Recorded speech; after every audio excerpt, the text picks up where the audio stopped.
Hi there, my name is Flora Smyth Zahra and I'm a dentist. So I am a clinical senior lecturer in innovation and interdisciplinarity within dental education, and I work just across the road at King's College London on their Guy's campus.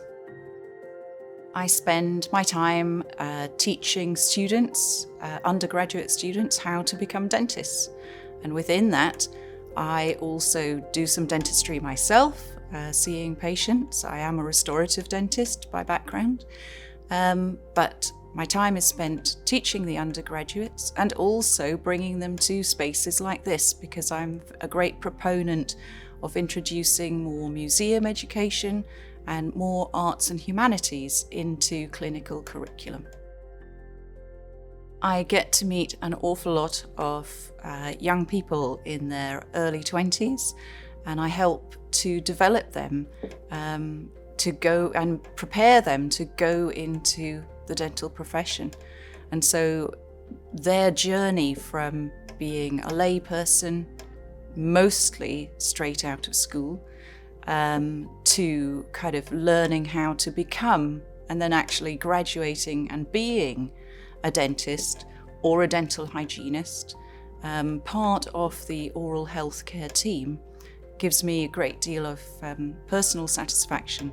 And I also am involved in educational research to try and improve all the time what we at King's are offering our students.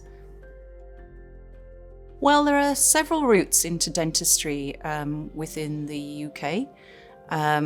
Perhaps the most conventional is a 5-year undergraduate degree where most people are coming straight from school. But we also have different pathways. Perhaps somebody already has a degree and so they can join with a slightly shorter program.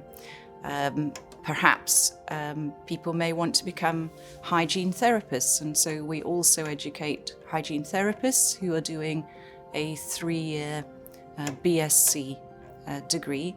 And at King's, we also educate doctors who are wishing to become maxillofacial surgeons, and they too can apply for a shortened dental degree.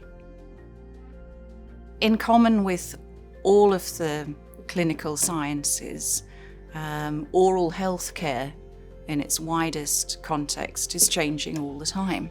There's more and more developments, there's much more emphasis these days on prevention, on changing people's behaviour, on educating the public to look after their own general health. Nowadays, there's so many developments that both within the profession and also in the education of dentists and doctors, that the emphasis is on much more minimal treatment, if at all possible.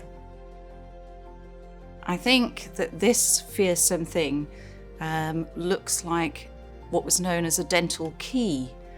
And I'm very glad to say I was never taught how to use one of these, because this probably dates back to sort of early Victorian era. It looks quite scary, doesn't it? This large sort of hook would have been used to sort of hook around perhaps a molar tooth or a premolar tooth, and then with some leverage that tooth would have been removed. Quite scary. I think this is the sort of thing that would have put people off going anywhere near a dentist in those times. So I'm very pleased that I haven't used one of these before.